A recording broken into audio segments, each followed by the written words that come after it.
Today has been crazy. I've woken up to a number of newsworthy items on my feed, and the first one is quite something. It's a announcement about a doctor in the UK who was facing a tribunal inquiry into allegations of anti-Semitism, where she's been let off by the British authorities.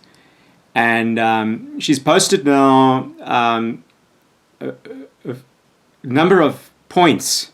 I'm not going to go into the issues to do with Jewish supremacy, which clearly, I would say, are beyond the Overton window of what is a reasonable discussion in any democratic state. But her point 3 on anti-Semitism, she claims the term is a misnomer. It's identity theft. Most Jews are not Semites. Palestinians are the Semites. Look, I don't care how you feel about that term. There are a lot of issues because of its provenance in German race theories of the 1930s, where essentially Jews have reclaimed and appropriated that term. It's a quaint academic sounding word for Judenhass, Jew hatred. And there is no other term on the table at the moment to describe essentially hostility towards Jewish identity, where you are clearly hostile to the notion that Jews exist with any affinity to the Holy Land or the Promised Land. The idea that you can just simply replace Jews by labeling anyone who has this perspective as a Zionist. And because there is a pre-existing conflict, a pre-existing situation where there is a case to be made in favor of Palestinian statehood, and some of the powers like the UK have announced recognition of that state. That's besides the point. Let's talk about the Yeshuv that pre-existed the first Aliyah in the 1800s, the first wave of Zionism that predates the Zionist project. Essentially, that term refers to the Jewish community in the Middle East surrounding Jerusalem, in particular the Jewish quarter of the East City. That Yeshuv was ethnically cleansed under the Jordanian occupation until from 48 to 67. And the question in my mind is, what do you do with the Jews of the Middle East? It is very easy to label every Jew as essentially from Poland. Yemenite Jews who have been dispossessed of their rights and their property in Yemen are suddenly labeled white settler Zionist colonialists. And it's a litany of abuse. I've just also received the first batch of documentation surrounding the Saturday, October massacre. And I must say that this is footage that one finds difficult to digest. It is very difficult to engage with the level of the detail. It's mainly photographic and video material, and I'm still interested to rather see the forensic reports, the witness statements, and corroborating testimony from people who were there at the time.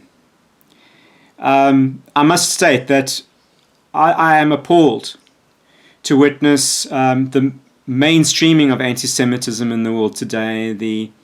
I don't think we've reached peak anti-Semitism. The peak anti-Semitism that occurred in the 1930s in Nazi Germany, for instance, and the Arab world. Unfortunately, the Arab world was very much part of the problem of Nazi Germany.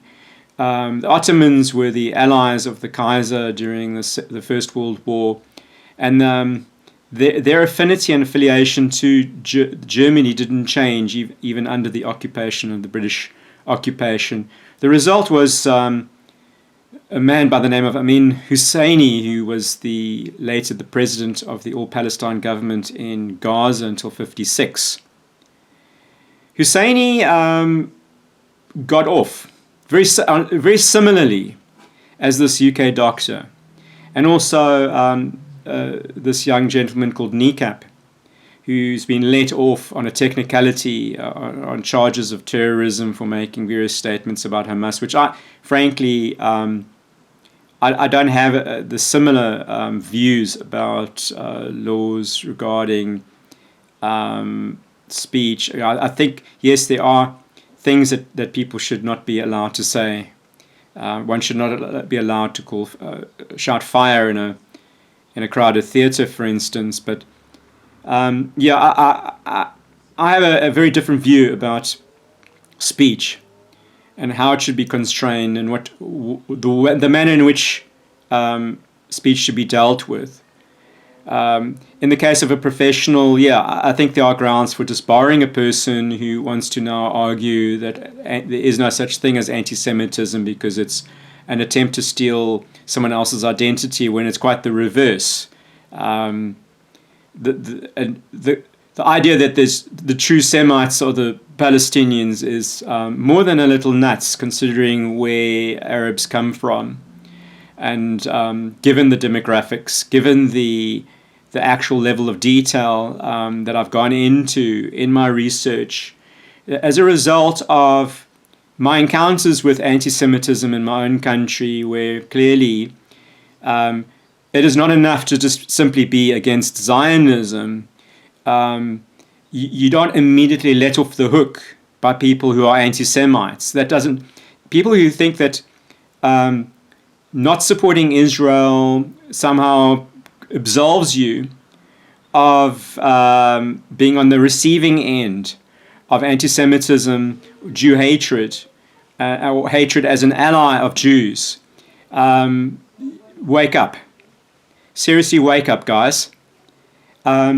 This Kneecap case, just to return to that. So a couple of years ago, I was similarly arraigned, charged, not on terrorism charges, but on charges that resembled a terrorism case. My crime was opening the dossier that I had, the case that I have against Media 24, involving the late Robbie Jansen, where my rights have been violated as a secular Jew by the inquiry into what I do on a Friday night as a Jew, where my byline has been usurped, where my own interview that I conducted with Robbie has been characterized as plagiarism. I mean, who did I plagiarize my writing from? If I quoted from an online biography by the music industry, where the creators of the biographical material, like Steve Gordon, provided me with the permission to use the biographical material, which is correctly quoted in quotation marks. Look, I was not asked to plead in the matter involving Zulfa Khan, clearly a Muslim, who was upset that I was, you could say, with more than a little sense of being determined to expose the censoring of an article involving Jimmy Dludlu, that I was definitely upset. For her to be making claims that I wanted to go on air about the matter is ridiculous, and she was laughed out of court for making several false statements.